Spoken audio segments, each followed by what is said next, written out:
સુરતના prevention of crime branch એટલે કે પીસીબી પોલીસને જણાવ્યું હતું કે ગત તારીખ 13મી ડિસેમ્બરે ઓડિશાના ભુવનેશ્વર કટક વિસ્તારના કંડરપુર પોલીસ મથક વિસ્તારમાં આવેલા કથજોડી નદી કિનારા પાસેથી અજાણી યુવતીની લાશ મળી આવી હતી। ડેડ બોડી પરના ઇજાના નિશાન પરથી યુવતી સાથે ગેંગરેપ આચરી હત્યા કરી લાશ ફેંકી દેવાનો ઘટસ્ફોટ થયો હતો। કંડરપુર પોલીસે આ મામલે ગેંગરેપ વિથ વિશ્વ મર્ડરનો ગુનો નોંધ્યો હતો। આ કેસમાં મૃતકની ઓળખ નહીં થવા સાથે નરાધામો મામલે પણ પોલીસને બેખબર હતી। ઓડિશા પોલીસને ક્રાઇમ સીન પરથી લોહીથી લથપથ એક પેન્ટ મળી આવ્યું હતું। નરાધમના પેન્ટમાંથી ન્યૂ સ્ટાર ટેલર્સ લખેલી કાપલી મળી આવી હતી। તે કાપલીમાં દરજીના મેઝરમેન્ટના આંકડા લખેલા હતા।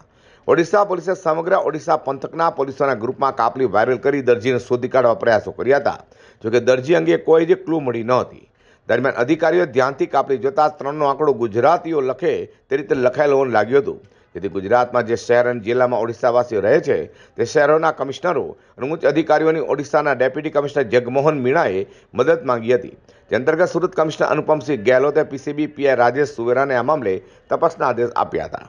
આખરે ભારે જહેમત અંતે દરજીની કાપલીવાળું ન્યૂ સ્ટાર ટેલરનું સરનામું હેડ કોન્સ્ટેબલ અશોક લુણીએ શોધી કાઢ્યું હતું। શહેરના લિંબાયત વિસ્તારના અંબાનગર ખાતે આવેલા ટેલરની દુકાનની કાપલી હતી। આ ટેલરની કાપલીના કારણે ગેંગરેપ વિથ મર્ડરના જઘન્ય કૃત્યના નરપિશાચોના ચહેરા બેનકાબ થવા પામ્યા હતા।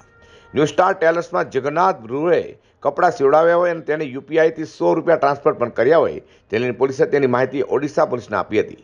સુરત પોલીસે બળાત્કાર અને હત્યાના ગુનાનો ભેદ ઉકેલી કાઢવામાં સફળતા મળી છે।